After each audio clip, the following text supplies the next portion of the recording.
How do we write epic stories that captivate the audience? Stories that don't rely on dramatic shots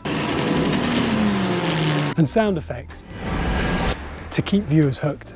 Well, it's actually more simple than you might think.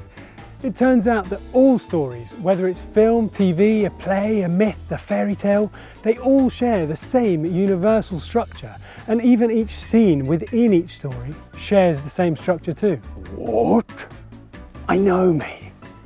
From Hamlet to Apocalypse Now, Breaking Bad to Man on Wire, Jaws to The Godfather, James Bond to Thelma and Louise, and countless others, they all share it. Even a film like Charlie Kaufman's Being John Malkovich, whose narrative style could be described as weird, surreal, non-classical, when you look at it closely, even that follows the same structure.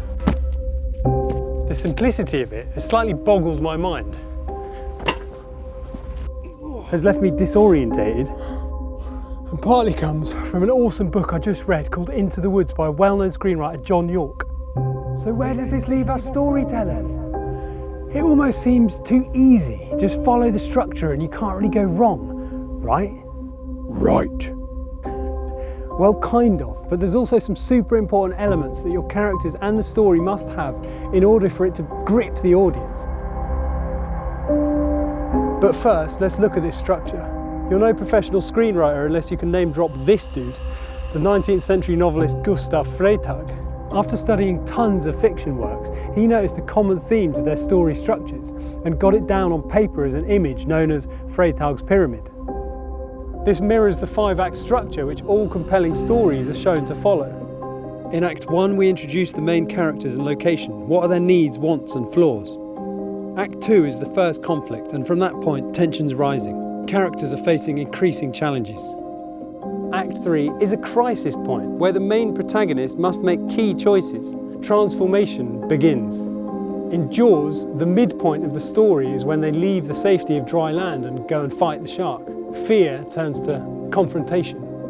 In Act 4, we have the climax, the final confrontation. The main character must confront their flaws and perhaps foes and change, or not. In Act 5, we have the resolution. The world is rebalanced and calm, but different. Scared of bears? No, absolutely not. I mean, the chance of coming across a bear in a Swedish forest is so small, it's not even worth thinking about. You know. Powerful stories keep us trying to figure out who the main character is throughout, so the audience obviously has to care about them. Cute.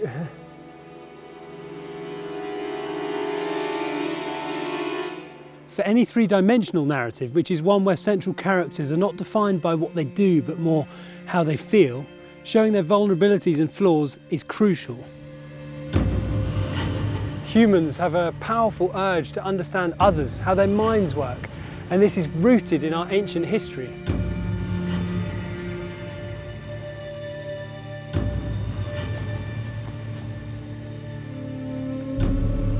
Our desire and need to cooperate has been core to our survival as a species.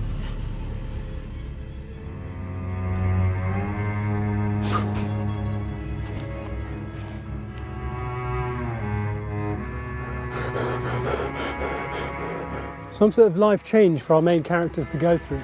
I read somewhere transformation is the essence of every story, and that goes for the characters as well as the worlds they exist in.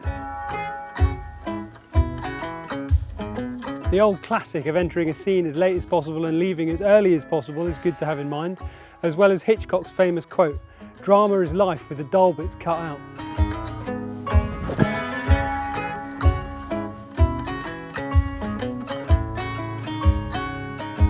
Now, I thought it could be useful to look at a video made by a really famous filmmaker to see how it fits the 5-act structure. He's called Hoodie Flames or something, and there'll be a link to the full film at the end of this video, so check it out.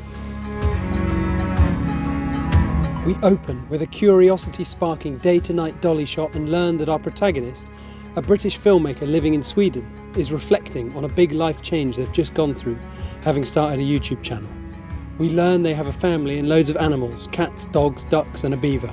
Act 2, and then comes the conflict. They have a YouTube channel but feel completely lost in how to manage it. They have stepped out of their comfortable world into the unknown. Act 3, Our protagonist faces increasing challenges and disappointments with unsuccessful videos and must make important decisions. They are undergoing large changes and realisations.